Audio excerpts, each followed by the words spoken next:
La concepción del ser humano como un todo está formada por la integración de varias dimensiones que permiten su pleno desarrollo físico, mental, emocional y espiritual. Hola, soy Fer Manzanilla, sean todas y todos bienvenidos a un nuevo episodio del podcast de Bienestar. Y junto a nuestras invitadas e invitados, te compartiremos cómo han logrado desarrollar su crecimiento integral y el maravilloso camino para conseguirlo.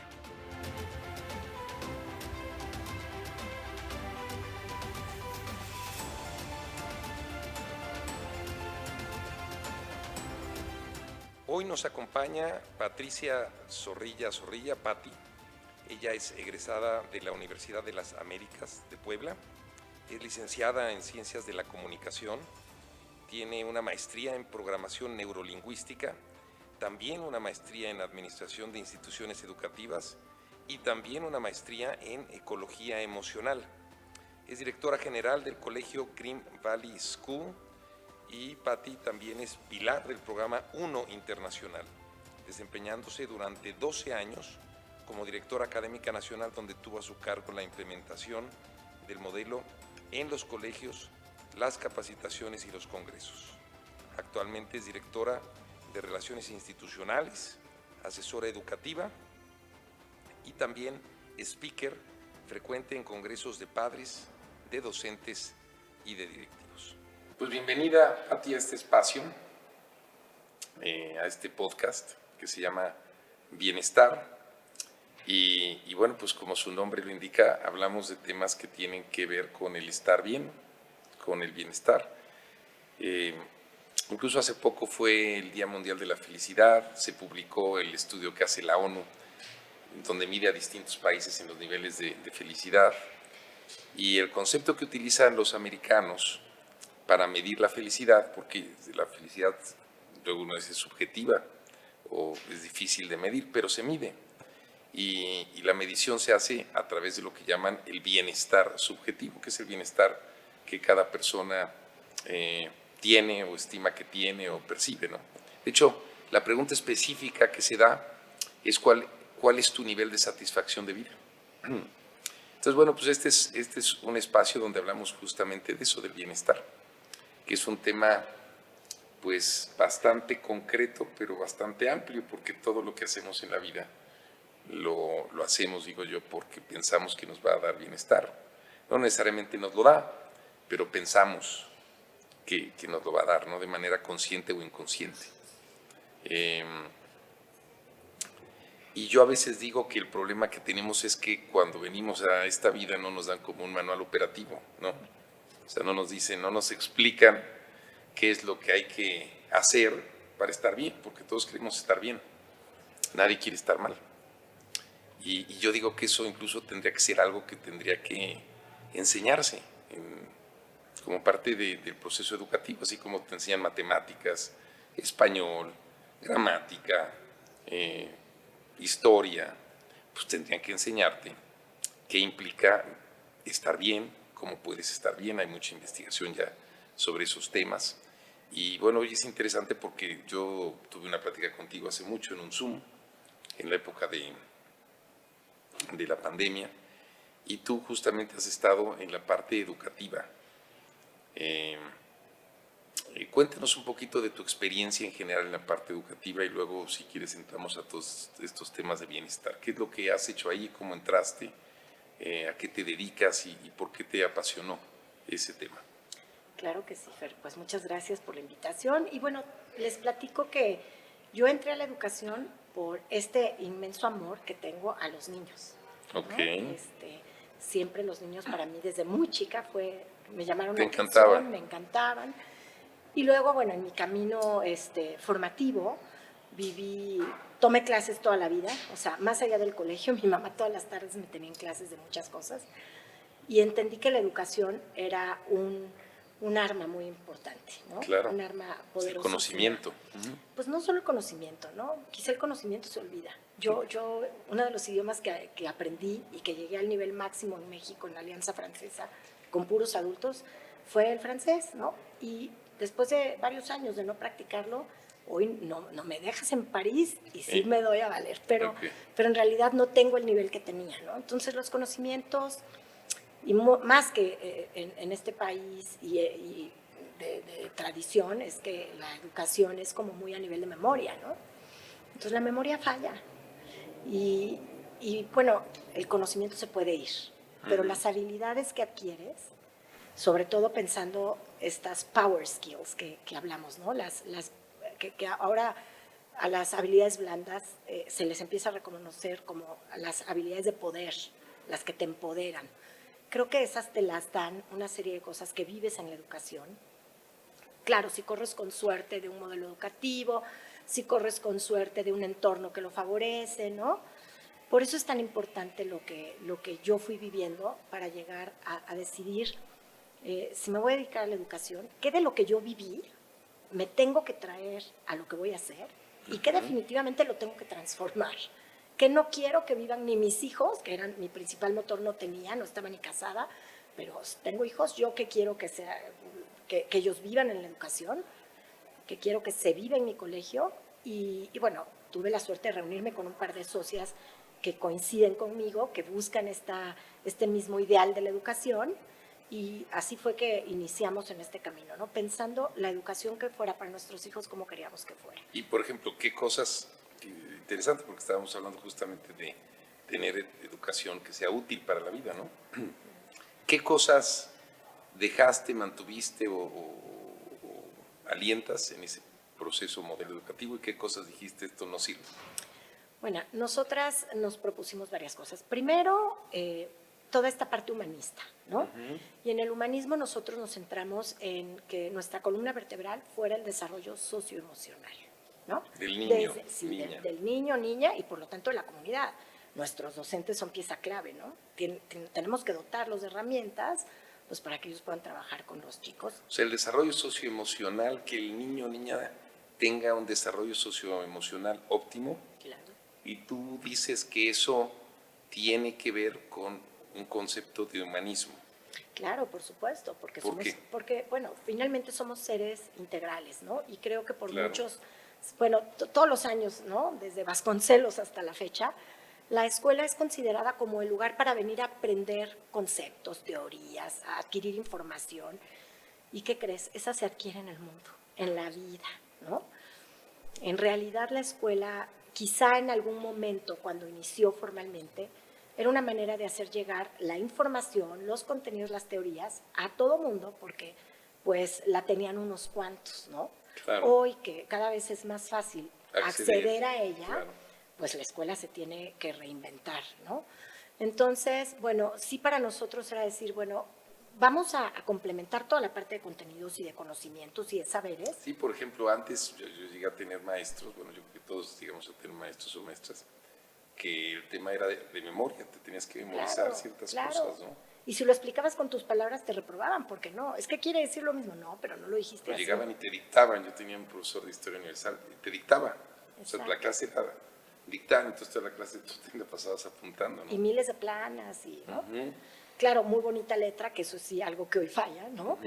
No hay tantas planas, la letra no está tan hermosa, pero bueno, en lugar de entrenar la caligrafía, pues quizá, y hay que hacer un equilibrio, pero quizá estamos entrenando más el razonamiento, el pensamiento crítico.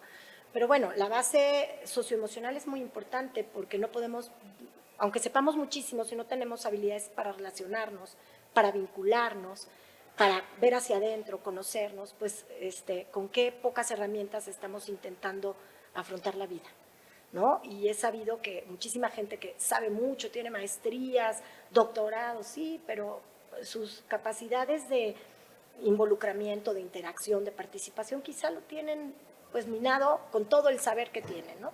Entonces nosotros quisimos decir, bueno, vamos a dotarlos de todo este kit, ¿no? De agregar a su mochila muchas cosas, a su mochila metafóricamente hablando, sí. Muchas cosas que tienen que ver con el desarrollo del ser, ¿no? Empezarlos a volver más empáticos, que empiecen a tener habilidades de liderazgo, que también empiecen, por supuesto, a conocerse, a motivarse, a regularse, a tener conciencia de los demás y del mundo. Y entonces esa es una parte bien interesante, porque es cuando cruzas los saberes con aquello que te va a servir para tu vida. O sea, es más allá de qué información vas a tener, a que aprendan a hacer, ¿no? Claro, pero fíjate, y la ONU tiene varios pilares. Si solo aprendes a hacer, también estás por ahí cojito, ¿no? Tienes que aprender, o sea, aprender a aprender, tienes que aprender a hacer, tienes que aprender a hacer, tienes que aprender a convivir y por lo tanto, pues estás listo para aprender a transformar, ¿no? Claro. Entonces, para nosotros era muy importante no darle todo el peso al ser. Y bueno, pues ¿cómo van en matemáticas? Pues que no sumen, porque este es un tipazo, ¿no? No. Hay que lograr un equilibrio, porque el saber es muy importante, el que hago con lo que sé, pero desde mi conciencia ética, ahí entra, por esto es una propuesta humanista, porque entran los valores. Y los valores no tienen que ver con una religión, tienen que ver con la convivencia sana, con poder habitar y cohabitar este mundo de una mejor manera, ¿no? Entonces, pero por ejemplo, cuando dices empatía, ¿no? Les enseñas a hacer, ¿cómo enseñas a un niño o a una niña a ser más empático? Pues mira, principalmente creo que es ponerles siempre las situaciones para reflexionar si fueras tú, ¿qué quisieras? O sea, hacerlos conscientes de eso, o sea, de que tienen que ponerse en el lugar y de los demás. pensar en el otro, qué está sintiendo, ¿no? Cómo lo puede estar viendo, viviendo o sintiendo el otro.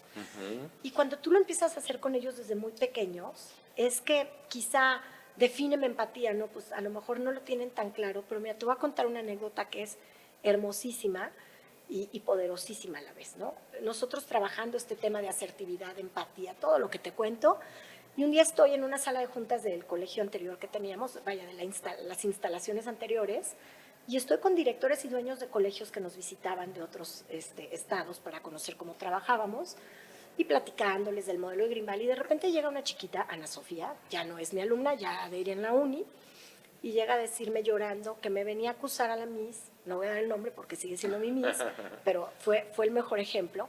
¿Y por qué? ¿Por qué me acusas a la Miss? Ya sabes, yo por aquí diciendo, ¿dónde está la coordinadora? ¿Qué pasaría? La cabeza a mil. Dijo, es que no fue nada asertiva, primero de primaria. ¿Cómo que no fue asertiva? Es que lo que me dijo, por no haber hecho la tarea, delante de todos mis amigos me hizo sentir muy mal. O sea, me fui a espaldas, ¿no? O sea, la niña perfecto sabía que eso era asertividad. Quizá me lo tenía que decir, pero no delante de todos los niños. Claro. ¿No? Primero de primaria, claro, no te preocupes, mi amor, voy a hablar con ella, me localicé a la coordinadora, cerré la puerta, oigan, una disculpa, pues estas cosas ustedes tienen colegios. No, Pati, qué impresión. ¿Cuántos años tiene, no? Iba a cumplir 7. Dice, no puedo creer lo que acaba de suceder, que esta niña hablara de asertividad de esta manera, ¿no? Claro, se van dando cuenta. Quizá no les toca decir, tienes que ser empático con Juanito, que él se quedó sin lunch, pero como has venido contando historias, acuérdate que somos seres narrativos y las historias pues tienen un impacto en nosotros. Te vuelves parte del personaje, a veces eres tú, a veces es el otro, a veces te lo imaginas. Y entonces cuando llega el momento en que te toca vivirlo, juegas un rol, ¿no? Y así es que se van asimilando estos valores y habilidades, porque creo que aunque son habilidades emocionales, también son valores, ¿no? Y bueno, eso creo que hace parte de la diferencia en el proyecto educativo que mis socias y yo quisimos poner en la mesa. ¿Y qué estás encontrando? O sea, ¿cuánto tiempo llevas en esto, con este modelo? Bueno, en realidad 25 años, pero con Green Valley 20. Es que empezamos 20. Con un preescolar. Cumplimos en agosto 20. Ok. ¿Qué es lo que has... Y desde el principio empezaste a desarrollar el modelo, que supongo que se ha ido integrando desde el mucho año más. 1 empezamos con toda la parte emocional y la parte de emprendimiento. Emprendimiento. Sí, eran como las dos diferenciales que queríamos que nuestro colegio tuviera. Hoy te puedo decir que tengo exalumnos que tienen empresas que trabajan, y no creas que exalumnos de 30 y tantos años, tampoco tenemos Chavos, todavía sí, tantos, sí. de 24, 25 años, haciendo cosas súper grandes. Es más, soy su cliente y seré, y soy su fan. Pero que empezaron haciendo el jueguito de crear su modelo de negocio, poner el nombre, el logo, la visión, la misión, y de repente hoy dicen, uy, Pati, cuando yo lo tuve que hacer, dije, qué raro que ellos no sepan, ¿no? Les parecía hasta extraño. Y eso, cruzado con lo que es desarrollo socioemocional, es muy importante. Y platícame qué has encontrado, en el ambiente de la escuela, o sea, ¿cómo se vive esto en el ambiente de la escuela? ¿Qué tipo de ambiente tiene? ¿Por qué es diferente a lo que vive en otras escuelas? ¿Y qué estás encontrando en los graduados? ¿Qué te dice la gente que ya salió, que sale ahí al mundo de las universidades? Porque tienes hasta prepa. No, ahorita hasta secundaria. Hasta secundaria, que sale ya a lo mejor a otras prepas, luego a la universidad. ¿Y qué retroalimentación te dan? ¿Qué es diferente de ellos y de ellas? Bueno, mira, primero que nada, hay un antes de la pandemia y un después de la pandemia. Te voy a contar antes de la pandemia qué se vivió en el colegio. Para mí era algo súper importante. Los niños, una señal, un foco rojo era, si viene contento a la escuela, es una señal de que algo estamos haciendo bien. Claro, claro. Eso es clave. Muchos niños padecen ir a la escuela. Sufren, mañana es lunes, ¿no? Es terrible. O sea, se vale tener flojera, se vale que un niño diga, me encanta la escuela, pero claro, me cuesta trabajo levantarme temprano y hay algunos con los que se batalla. Pero si tú los ves en el día a día, niños contentos, niños felices, esa es palomita. Algo estamos haciendo bien, ¿no? Y yo entrevisto muchísimo a los alumnos, parte de mi trabajo como directora general, y bueno, no solo yo, te digo, mi socia y las coordinadoras, tenemos esta función de estar hablando mucho con los chicos. Y entonces, ¿cómo vas? ¿Cómo te sientes? ¿Qué te gusta? ¿Qué puede mejorar? ¿Qué hay que cambiar? ¿No? Y ahí vas encontrando cómo se sienten y cómo perciben desde su óptica la escuela. Y eso es valiosísimo. No, es que esto me encanta, pero el profe es medio desorganizado, o esto está maravilloso, pero si lo hicieran de esta manera. Y entonces esas son las oportunidades de mejorar para que la experiencia de ellos sea diferente. La verdad es que se percibe en el colegio un ambiente alegre, un ambiente de unión, de participación, predomina el respeto. No quiere decir que no alguna vez haya alguna situación, pero eso se empezó a vivir, ¿no?, en esta comunidad. Ahora, hay un parteaguas, llega la pandemia, ¿y qué sucede cuando regresamos? Los niños vienen de haber vivido muchos, 2 o 2 años y medio encerrados. Claro. Viviendo el miedo colectivo, más el miedo familiar, más el aislamiento, más los problemas de los papás. Muchos enfrentando pérdidas, enfrentando divorcios que también son pérdidas, ¿no? Claro. Entonces, ¿cómo vienen? Vienen con miedo de relacionarse, vienen ensimismados, vienen con ansiedad, vienen con ataques de pánico. O sea, es tristísimo ver lo que esto nos dejó. Si lo que ocasionó la pandemia fue grave, lo que dejó es mucho peor, ¿no? Entonces, y además se suman muchas familias nuevas, ¿no?, en el proceso de que porque no les gustó cómo trabajaban en pandemia o por cuestiones económicas, por lo que tú quieras, llegan muchas familias nuevas que tenemos que ir integrando y que tienen que ir aprendiendo esta visión, aceptándola y asimilándola, porque no es venir a una escuela tradicional. Es venir a una escuela donde es una extensión de casa y por lo tanto tenemos que estar en mucha comunicación, en mucha congruencia, en mucha sintonía, romper este paradigma que a veces las familias tenemos de como si fuéramos enemigos, ¿no? La escuela es que ya vino a regañar a mi hijito, ya, no, espérate. Es como tú, cuando regañas a tu hijo, ¿con qué amor lo regañas, no? O por qué fin lo regañas, o para qué. Claro. Y yo siempre les digo a los profesores, es que el cómo hace la diferencia, ¿no? Pero claro que hay que tener disciplina, claro que hay que poner límites, pero siempre el cómo, ¿no?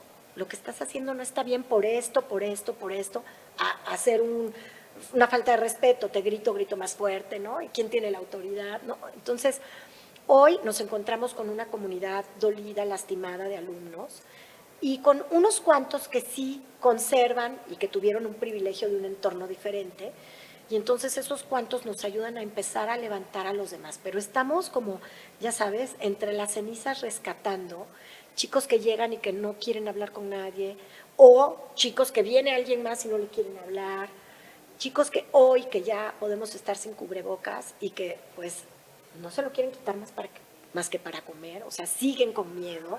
A mí me ha tocado ver caras de alumnos que digo, estos chicos no los conocía porque quizá entraron en el 19-20 y les vi la carita 3 meses, ¿no? Entonces, esa generación, fíjate, eso es otro tema, pero me gustaría escuchar tu opinión. Esa generación COVID, ¿cómo va a ser? Híjole, pues mira, yo creo que resiliente.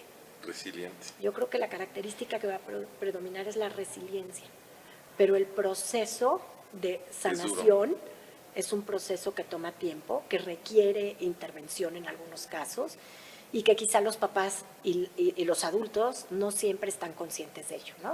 O sea, ya sobrevivió esto, ya, a ver, ya regresamos, ya se murió, ya lo enterramos, ya, síguele, no, espérate, ¿no? sí hay que hacer un trabajo porque hay gente que no cuenta de inicio. Y yo creo que finalmente algo muy doloroso, nadie tenemos las herramientas para afrontarlo, ¿no? Todos necesitamos un poco de ayuda. Y entonces hay que verlos pues con esta misericordia, con esta bondad, con este amor y con esta paciencia para decir, es verdad que él tendría que poder con esto solo, pero quizá en este momento necesita un poco de ayuda, ¿no? Ok. Oye, leí también que te has especializado en un tema que se llama ecología emocional, Así es. que supongo que tiene que ver con todo esto. ¿Cómo entraste a eso? ¿Cómo lo estás aplicando ahí en el colegio o en otros entornos? ¿Y qué significa eso de ecología emocional? Híjole, bueno, ha sido el proceso transformador y de crecimiento personal más grande que he vivido. Okay. Entramos por una amiga muy querida que nos invita a sumarnos al modelo y entramos mi socia y yo, pensando siempre en que cuando las personas crecemos personalmente, somos mejores personas para lo que hacemos y para los demás, ¿no? Claro. Entonces, sí, nos motivó el colegio, pero nos motivó también cómo podemos ser mejores para lo que hoy nos toca vivir. Y bueno, cada una entró con sus propios procesos y sus propias situaciones de vida, y con las propias problemáticas que todo mundo podemos ir teniendo de pareja, de familia, del trabajo, qué sé yo.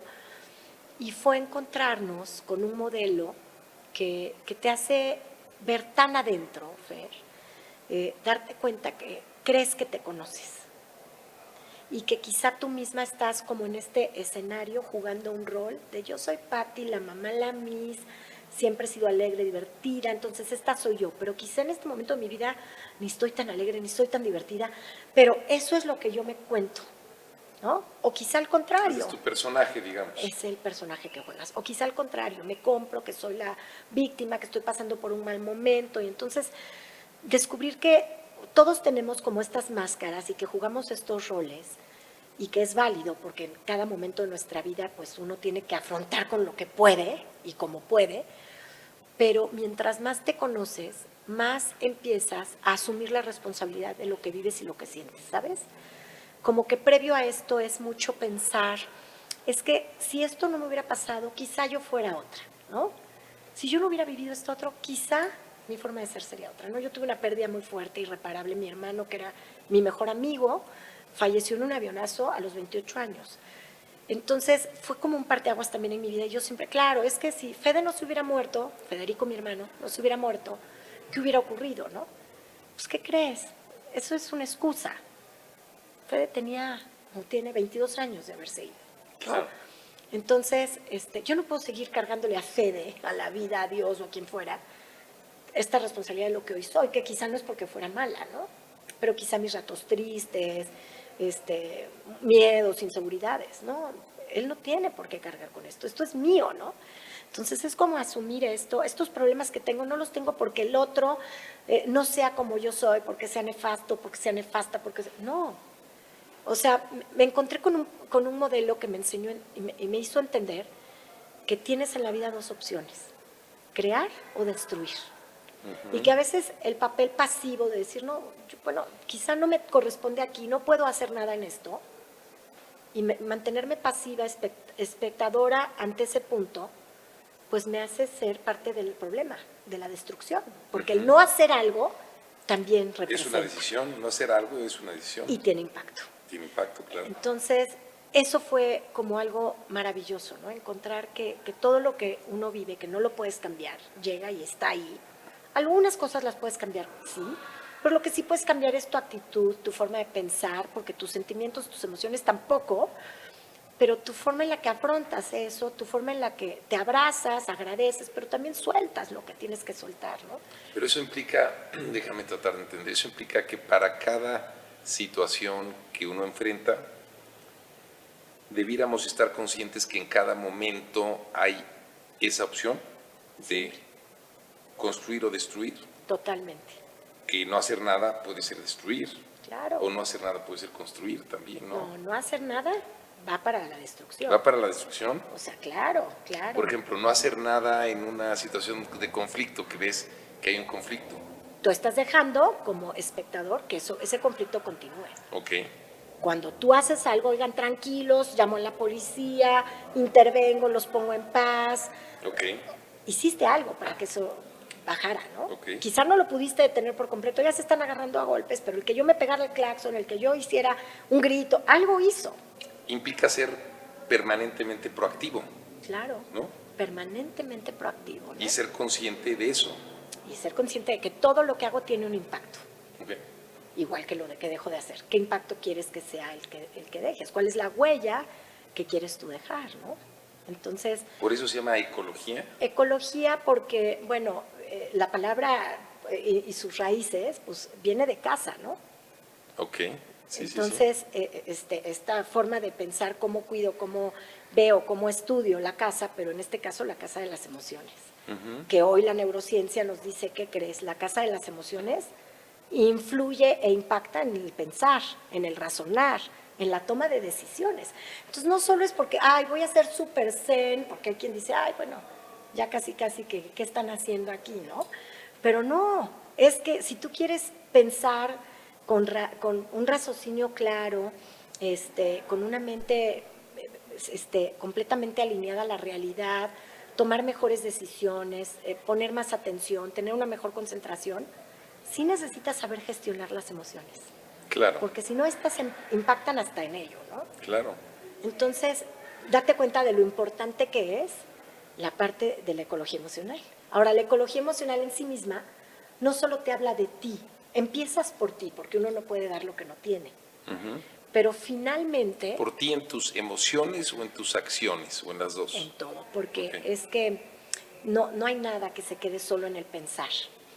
Si no tiene una repercusión en el hacer, se quedó ahí en una idea muy bonita, ¿no? Por eso tienes que hacer algo ante lo que ves, lo que sientes, lo que vives, ¿no?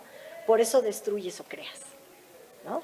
Pero empiezas contigo, pero ¿qué crees? Cuando estás trabajando contigo te das cuenta de, al trabajar conmigo, cómo puedo estar favoreciendo mi relación con los demás, cómo puedo estar creando un impacto positivo en los demás, cómo puedo incluso estar modelándole algo a los demás. Y si además pues soy generoso y comparto, cómo el otro que está oyendo o los demás que están escuchando o me están viendo pueden quizá estar aprendiendo algo, ¿no? Claro. Y luego esto tiene colectivamente un impacto en el mundo, ¿no? Lo que yo hago genera un impacto en el mundo. Es cuando la gente dice, ay, pues, ¿qué más da? Un papelito más en la calle. No, sí da más. Si todos pensáramos un papelito más, viviríamos inundados en basura. Quizá gracias a los que decimos, no, pues yo sí recojo mi basura, son varios papelitos menos, ¿no? ¿Y tú crees que eso, a ver, esta es una pregunta un poquito extraña, pero eso claro que tiene un impacto en general en el entorno, en la sociedad, lo que hagamos o no hagamos, ¿no? Pero ¿tú crees que cuando uno hace acciones positivas, digamos, en esta lógica, esas acciones se regresan? O sea, si hay un tema de resonancia de algo del universo que sí, eso después te regresa para bien o para mal. Claro, acuérdate el efecto del boomerang. Ok. No sabes cómo regresé, pero regresa siempre con más fuerza, ¿no? Regresa siempre con más fuerza. Pero quizá no en el momento, ¿no? No es que ahorita acabo de hacer una buena acción. Y, no. Tú no sabes cuándo, cómo, con quién. Pero de que regresa. Eso es otro ejemplo que hemos vivido en el colegio impresionante. Hemos ayudado a alguna gente. Hijo, cuando ha regresado dices, no lo puedo creer que de esta manera regresó esto exponencialmente. Es mucho mejor, mucho mayor, mucho más fructífero, más amoroso. Bueno, sí regresa. O sea, como el mal regresa, ¿no? Entonces, Sí, no es en automático. es como un eco de la vida. Ajá. Que quizá el eco tarda, ¿no? Puede tardar sí, años o décadas incluso. Quizá no te toque a ti ese eco. Incluso es le cierto, toque también a otra generación, pero regresa. Entonces, con esta plena conciencia, pues, ¿qué podemos hacer, no? Entonces, esto es súper interesante. Imagínate que las escuelas realmente nos tomáramos muy en serio, así, igual de importante que como nos tomamos el tema de la Olimpiada de Matemáticas, que por cierto este año va a ser nuestro primer año de una Olimpiada socioemocional, nos tomáramos una Olimpiada socioemocional. Claro, que los chicos reflexionen y debatan sobre diferentes puntos y que lo compartan con otros y que la Olimpiada es para ellos. Tú vas a ser un mejor ser humano al salir de esa Olimpiada. O sea, no estás compitiendo contra otros, sino con tu versión anterior de hace unas horas, ¿no? Okay. Y creo que cuando trabajamos el desarrollo socioemocional, esto estamos haciendo con los niños. Están en continua Olimpiada emocional. Eso está generando cambios, digamos, en su cerebro. Claro. ¿Qué es lo que está cambiando ahí? Bueno, mira, primero, como tienen otras herramientas, son responsables de que las emociones con las que ellos viven y que no se gestionan bien generan una energía que nos puede a todos tener aquí arriba, pero nos puede fundir. Tu energía puede fundir a todos los que estamos hoy aquí, ¿no? Esa es una conciencia importante.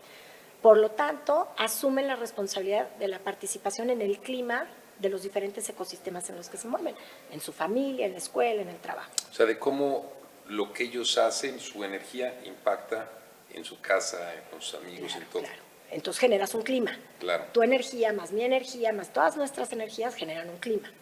¿Qué clima queremos tener? Luego, bueno, pues también los enseñas a entender que va a haber territorios, todos son metáforas, si te das cuenta, ¿no? Okay. A lo mejor tú un día vas a pasar por un desierto, pero este clima y estas energías que emanamos los demás van a ayudarte a transitar por tu desierto y tú vas a tener herramientas para transitar por tu desierto de una mejor manera, Claro. ¿no? O por la tormenta. Claro, claro. Pero además, luego vas a tener otras herramientas para vincularte. Y la vida es vínculos. Con tu familia, si no tienes vínculos, te divorcias, los hijos y los papás están en una crisis continua. Si en el trabajo no tienes vínculos, perdón, la gente que dice, no vengo al trabajo a hacer amigos, pues, ¿qué crees? Mientras tú pases no sé cuántas horas del día con un par de gentes, o procuras tener vínculos sanos o retírate, ¿no? Entonces, bueno, eso empieza a ser la ganancia mayor que podemos tener las personas que nos centramos en buscar herramientas para nuestro bienestar, ¿no? Y que es una ganancia que favorece a todo el mundo. Si yo soy una mamá feliz, plena, realizada, que sé lidiar por mis tormentas, que sé pasar por lo que tengo, que sé expresarlo, que pido ayuda, porque no todo lo puedes hacer tú solo, ¿eh?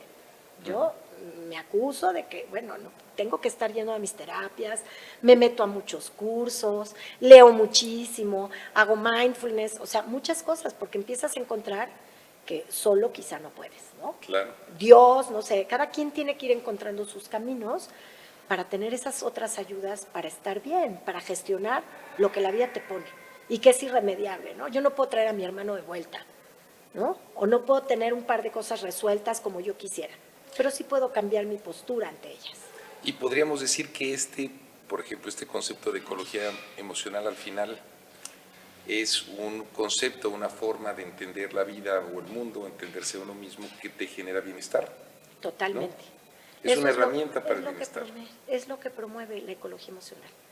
Enseñarte a tener herramientas muy prácticas, que eso es otra cosa, porque hay quizá otras formas de estudiar para acercarte al bienestar tan teóricas que cuando ya llevas 2 años dices, pues medio entiendo, ¿no? Claro. Pero aquí desde el día 1 empiezas con herramientas, con ejercicios prácticos, con muchas metáforas, como somos seres narrativos, como Claro. yo te decía, está padrísimo porque ya me imagino esto, entonces sé a lo que te refieres cuando te hablo del boomerang, ¿no? Y con este tipo de metáforas, perdón, la gente puede entender más qué es lo que ocurre consigo mismo ante ciertas situaciones. ¿Y cómo toman los niños y las niñas esto? O sea, ¿qué te dicen? O sea, cuando les empiezas a enseñar este tipo de cosas, ellos cómo lo Mira, cuando empiezas con los incorporan? muy chiquitos, Ajá. lo ven tan natural que es como si les estuvieras dando la clase de lo que se te ocurra, de cuento. Perdón. Porque aparte es una actividad muy bonita. O sea, trabajas contigo mismo, dibujas, de qué colores son las emociones que tienes, o sea, es algo padrísimo. Cuando los niños se integran un poco más grandes, y sobre todo pegados a la adolescencia, al principio, ¿no? O sea, ya parece que les voy a venir a contar que estoy triste, ¿no? ¿Cómo? ¿No?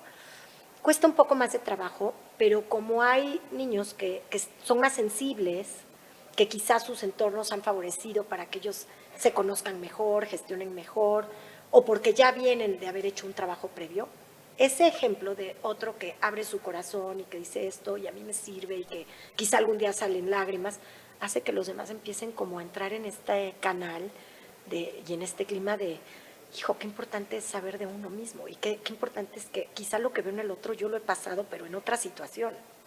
Y quizás su aprendizaje me sirve, ¿no? Entonces, todo depende mucho de la edad. Con los adolescentes tenemos que hacerlo de manera mucho más dinámica que con los chiquitos. Tú pensarías, claro, con los chiquitos hay que jugar. No, pero eso los chiquitos tienen otra disposición, están completamente abiertos a esto. Con los adolescentes sí tienes que buscar maneras de, a través del juego, de cuidar su intimidad cuando contestan, de permitirles que participen si quieren, ¿no? Voluntariamente, si no, no. Porque abrir tu corazón no es fácil, y menos a esa edad, que te sientes vulnerable, ¿no? Me van a ver como el llorón, como la llorona, como el acusón, como el que tiene problemas, la que no es feliz, la gorda, la flaca, ¿no? Estos chicos lidian con muchas cosas que socialmente han cargado. Entonces, cuesta un poquito más, pero finalmente se logra. Pero claro, las generaciones con las que se empieza desde cero, vas más rápido viendo ese camino. ¿Tú crees que el modelo educativo completo tendría que migrar a algo así? Totalmente, totalmente. ¿Y lo ves sucediendo, digo, no a lo mejor en los próximos años, pero en las próximas décadas? Pues mira, depende de muchas cosas, como tú sabes, ojalá dependiera de nosotros, pero creo que los colegios tenemos, aunque el modelo no lo diga formalmente, siempre hemos tenido cierta autonomía.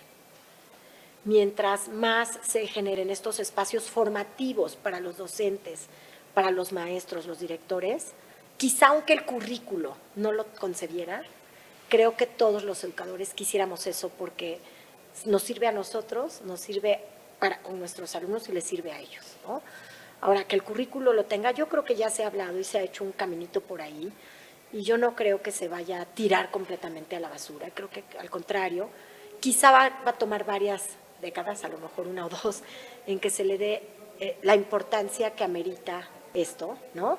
Y que el bienestar no solo es emocional, el físico, 2 horitas, clase de educación física, que tenemos por el cúmulo de cosas, de contenidos que es inmenso, Fer, hay que reducir currículum para que el colegio tenga espacio en los mismos horarios para otras cosas, porque con esta cantidad de currículum, aunque los colegios tengamos ganas, a veces no podemos lograr insertar eso, ¿no? Entonces, pero si esto se compacta, realmente creo que podremos tener ese espacio para trabajar y que nuestras generaciones de mexicanos y mexicanas salgan fortalecidos en el desarrollo emocional y por lo tanto lo que hagan tenga un mejor impacto en la humanidad, ¿no? En el planeta, no solo en México.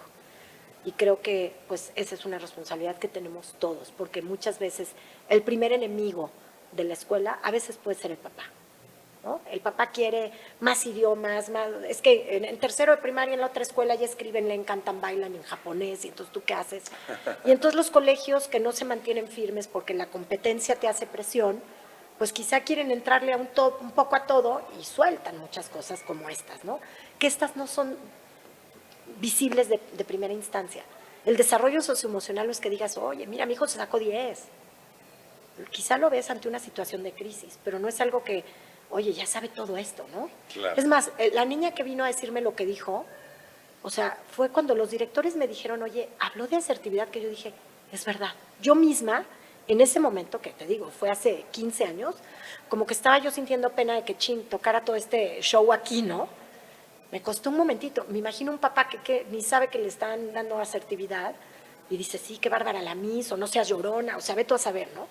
Cuesta, no es algo que se valore todavía a nivel social, a nivel familiar, y hay que empezarle a dar mucho peso. Porque además, sabes, que creo que somos el segundo país en suicidios de adolescentes, por ejemplo. O sea, tenemos un problema de salud emocional o mental, que es parte de lo mismo, muy alto. Muy alto, completamente de acuerdo. Y hay cosas en las que no podemos incidir, pero hay otras en las que sí. ¿Podrías hacerles algunas mediciones de bienestar, de felicidad? Claro. Hay algunas encuestas. ¿Podrías a lo mejor ir midiendo la evolución que tienen dentro del colegio? No sé, ahí. Claro, Yale tiene una muy buena, muy buena. Nosotros la hemos aplicado. Tenemos un aliado con el que medimos un socioemociograma. Identificamos a los líderes, a los niños que pudieran estar siendo sujetos a aislamiento o algún tipo de bullying. O sea, existen ya herramientas hoy en día, muy poca gente le invierte porque muy poca gente la valora. Claro. ¿no? Entonces lo que hay que hacer es cambiar un poco esta idiosincrasia, ¿no? Que la cultura empiece a expandirse hacia lo importante que es desarrollar el ser. Yo les digo a los papás como un poco de risa, ¿no? La escuela era como venir a cultivar el champiñón, ¿no? Si la cabeza creciera con la cantidad de contenidos que los niños aprenden, sería un champiñón. Pero si Claro. logras que también el cuerpo con lo emocional crezca, pues crece un árbol frondoso, ¿no? Claro. No un champiñón. Y creo que eso es lo que todos tenemos que hacer, apostarle al árbol y no al champiñón. Sí, es una buena imagen. Oye, y platícame, decías hace rato que utilizas tú algunas herramientas en este sentido de estar bien, hablabas de mindfulness. No sé si nos puedes contar qué cosas haces tú personalmente, ciertos hábitos o ciertas cosas que a ti te sirven en esta idea de estar bien, de estar estable en términos emocionales. Claro, bueno, yo personalmente, primero me queda clarísimo que para mí esta conexión espiritual con Dios es muy importante. Okay. En mi persona siento que si no tuviera a Dios en los momentos de crisis, porque en los momentos fáciles la gente tendemos a olvidarnos de que hay alguien supremo. Claro. Pero cuando pasas una crisis, si no tienes de quién agarrarte, a quién confiar, con quién tener fe que esto tiene un sentido, creo que sería algo terrible. Entonces, en mi caso, siempre procuro estar muy conectada espiritualmente, ¿no? Soy una mujer católica, no soy, ya sabes, de esas exageradas, no, pero tengo muchísima fe. Centramientos, respiraciones, que las respiraciones, bueno, te cambian la vida. O sea, yo puedo hasta dormir. Un tiempo tuve que tomar, pero un tiempo, varios años, algo para dormir. Okay. ¿No? Y ya probaba melatonina, gotitas, ya pastillas, o sea, de verdad. Todo. Cuando empecé a hacer las respiraciones, que mi terapeuta, que es maravilloso, nos enseñó. ¿Antes de dormir las haces? Las hago en todo. Si yo vengo en el tráfico y estoy pasando un momento, puedo hacerlas. O sea, claro. Son 25, 30 respiraciones, ¿no? Es una especie de meditación. Inhalas en 4, pues mira, no meditas porque no estás siguiendo algo. Sí. Estás como atento a tu respiración. Entonces, inhalas en 4, quizás sostienes en 6 y luego sacas en 8, ¿no? Okay. Y ya después de 25, inhalas en 8. Aguantas. Es más, la verdad es que si pudieras llegar a 50, que hay quien ya llegamos un poco más de 50, en la última inhalación, sueltas y de verdad el estrés, la tensión, te cambia un poco el mood y duermes. Duermes porque duermes.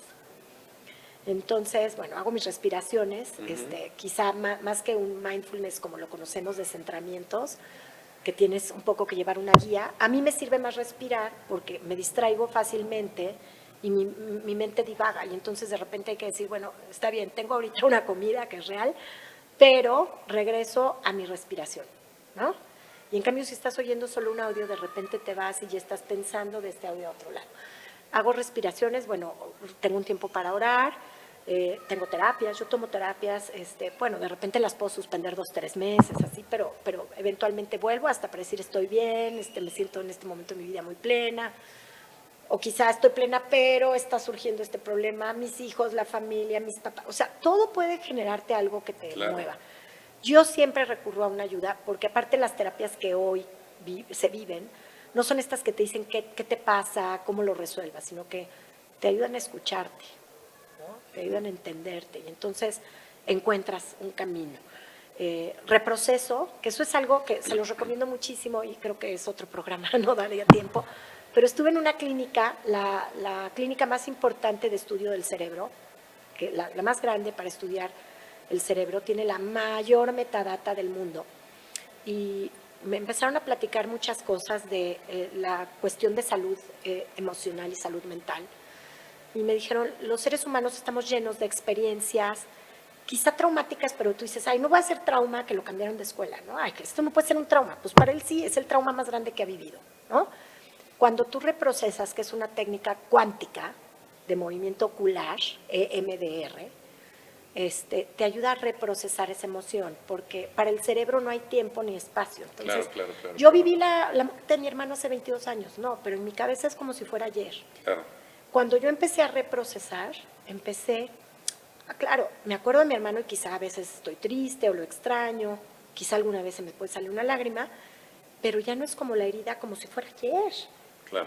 esas cosas, un terremoto, un temblor, que a gente que le da pavor reprocesar, un accidente de tráfico, el abandono de tu pareja, la muerte de un ser querido, el divorcio de tus papás, generan pequeños traumas y a nivel del cerebro se quedan como esas heridas en el sistema límbico. Y entonces estás como en estado de supervivencia, en modo supervivencia, hasta que no reprocesas y realmente gestionas eso. Es una técnica. Es una técnica maravillosa. De sanación. En Puebla hay mucha gente que la hace, bueno, a nivel mundial es muy, muy conocida, pero a mí me encantó porque los neurólogos más picudos del mundo, en Estados Unidos, te explican qué ocurre en tu cerebro cuando tú reprocesas. Entonces, bueno, claro, los que hemos tenido el lujo de poderlo hacer y de habernos animado, porque claro, cuando tú entras y te mueven los ojitos, puedes salir diciendo, ay, pues, qué bueno que vine, pero no siento ninguna mejoría, no es como que el jarabe para la tos y se te fue la tos. Pero eventualmente, la siguiente vez que vas a viajar en un avión, dices, pues con miedo, pero ya viajo. Y la siguiente, pues, ¿qué crees? Sí me pongo nerviosa cuando hay turbulencia, pero viajo. Y la siguiente es, bueno, pues ya a veces hay turbulencia y descubro que con los audífonos pues me pongo menos nervioso, ¿no? O sea, claro, en una crisis vas a sentir miedo, pero ya no estás con esa herida latente, ¿me explico? Okay. Entonces es una técnica muy bonita, yo la implemento muchísimo y bueno, escribir para mí es muy importante porque es ¿Como tu diario? Pues quizá como un diario, ¿no? O sea, un par de ideas, una emoción, por ahí estoy, o sea, estoy enojada, a ver, y mientras puedes ¿Lo haces estar como pensando, en el momento o en un momento del día? No, en el momento a veces ni siquiera puedes, pero o sea, tú vienes en el tráfico o estás ahorita aquí en una reunión y te pones furioso y pues no puedes, pero quizá en la noche, en la tarde, al mediodía, en tu casa, pues, o en un papel, o sea, no puedes, no tiene que ser un diario. Claro. Enojo, ¿no? Y entonces, ¿qué hay alrededor del enojo? ¿Qué nivel de enojo, no? Molestia, irritabilidad, ira, furia, malestar, ¿no? Entonces vas identificando por qué me lo provoca, por qué estoy dando este poder, qué podría yo hacer para restarle poder, ¿no? Y vas cambiando tu pensar, lo que pasó no lo puedes cambiar. Y de repente te das cuenta que pues sí, queda molestia. Y es natural que quede molestia, se me irá quitando, ya no lo voy a ver, ¿no? Pero creo que sí hay que trabajar mucho en nosotros y cada quien va a ir descubriendo cómo. Hay mudras, hay anclas que puedes hacer para decir esto, no, o sea, te van enseñando técnicas, hay muchas. Claro. Yo, la verdad, voy por las más sencillas. Claro. ¿No? Que se me acuerde, que esté tocando, o sea, tal vez no, el tapping, que es maravilloso, pues imagínate que yo estuviera aquí, ¿no? ¿Qué crees, Fer? ¿No? Pero hay muchas técnicas, hay muchas formas, y lo importante es que las personas aprendan a conocerse, sepan que existen estas herramientas y las pongan en práctica. Ponerlas en práctica, habemos muchísima gente que lo hacemos, algunas cosas altruistamente, otras que se cobrarán o que son por terapia o por cursos, no importa, vas a encontrar siempre, si buscas en siempre, internet, hoy hay muchas cosas, hasta en internet hay muchísimas cosas hazlo, porque eso es ¿no? lo mejor que puedes regalarte. Pues muy bien, creo que abarcamos muchísimos temas interesantes, tus técnicas, tus estrategias, las que utilizas. ¿Hay algo que no te he preguntado que te gustaría que te hubiera preguntado? ¿Algo que consideras que podría ser de interés para la gente? Pues mira, quizá, Fer, es esto, ¿no? ¿Cómo puede alguien empezar a buscar el camino del bienestar? ¿No? Claro, excelente pregunta. Porque, bueno, ¿por dónde empezar? Muchas herramientas y luego no sabes el paso 1. El paso 1, sí. El paso 1 creo que es el aceptar y reconocer en un análisis reflexivo, en una confesión a solas, que quizá necesitas ayuda, porque hay emociones o hay situaciones de tu vida que no te tienen en este momento tan contento, tan alegre, tan feliz, porque la felicidad es un momento, ¿no? Este estado de somos el país más feliz, yo tengo un poco dudas, que en este momento podemos ser felices y al ratito ya no, pero creo que si en este momento hay algo, es como rascar adentro de ti, ¿no? Y a veces da miedo porque puede ser una herida, es verdad, pero acuérdense que las heridas solo pueden volverse cicatrices cuando las atiendes, las lavas, le echas limón, alcohol, lo que quieras, agua oxigenada, le tallas. Y hay dolor, sí hay dolor, pero eventualmente esa se vuelve una cicatriz que vas a acariciar y vas a decir, esta soy la otra yo o el otro yo, claro, sanado, ¿no? Porque a veces las cicatrices, que a mí me pasó en algún tiempo, les echas tierra, las ignoras, te ocupas con mil cosas, pero la cicatriz sigue sangrando por dentro. Claro. ¿No? Y es la forma en que el cuerpo llora, es la forma en que te das a los demás, es la forma en que ignoras cosas, ¿no? Entonces creo que el primer paso es esto. Ante algo que me incomoda más de un día, fíjate, ni siquiera llevo un año, ¿no? Más de un día llevo enojado, eso no es normal. Claro. Un enojo, pues quizá 2, 3 horas, ¿no? Y es más, los expertos dicen que menos. Lleva más de un día, perdón, algo tienes que gestionar. Claro. Entonces, bueno, ese es el primer paso y luego pues yo quedo a sus órdenes y hay muchísima gente que les puedo recomendar con la que pueden hacer y el modelo de ecología emocional, bueno, pues puede ser una herramienta que quizá no todo el mundo pueda, pero allá hay, en Puebla somos 20 y tantos ecologistas emocionales, pero cada vez hay más generaciones en otros estados, en Ciudad de México, sumándose. Esta es solo una herramienta, claro, hay otras, ¿no? Hay muchísimas herramientas de todo tipo. Pero lo importante es buscar cómo estoy bien, hoy yo, ¿no? Excelente, Pati, pues muchas gracias. Gracias a ti, Fer. Gracias por venir y gracias por compartir. Al contrario, me encanta que estén interesados en este tema que nos ayuda a todos. Extraordinario. Redes sociales, ¿dónde te pueden buscar? Pues mira, estoy como en Twitter como @PatiGreenValley. Okay. En Facebook también me encuentran como Pati Greenvalley y bueno, en Instagram estoy como Patricia Zorrilla y ahí luego si no conozco me tardo un poco más en contestar, pero me encuentran ahí y me encuentran en Green Valley, En Green Valley estoy siempre para quien quiera, con mucho gusto. Muchas gracias. Gracias a ti. Gracias. Los espero en el próximo episodio del podcast con grandes historias que nos harán pensar en profundidad y aprender una buena lección de vida de nuestros invitados. Si te gustó, te invito a que lo compartas con alguien. Sígueme en Spotify y activa las notificaciones dándole clic a la campanita y suscríbete a mi canal de YouTube. Soy tu amigo Fer Manzanilla y te deseo que todo lo bueno te siga, te encuentre y se quede contigo. Hasta la próxima.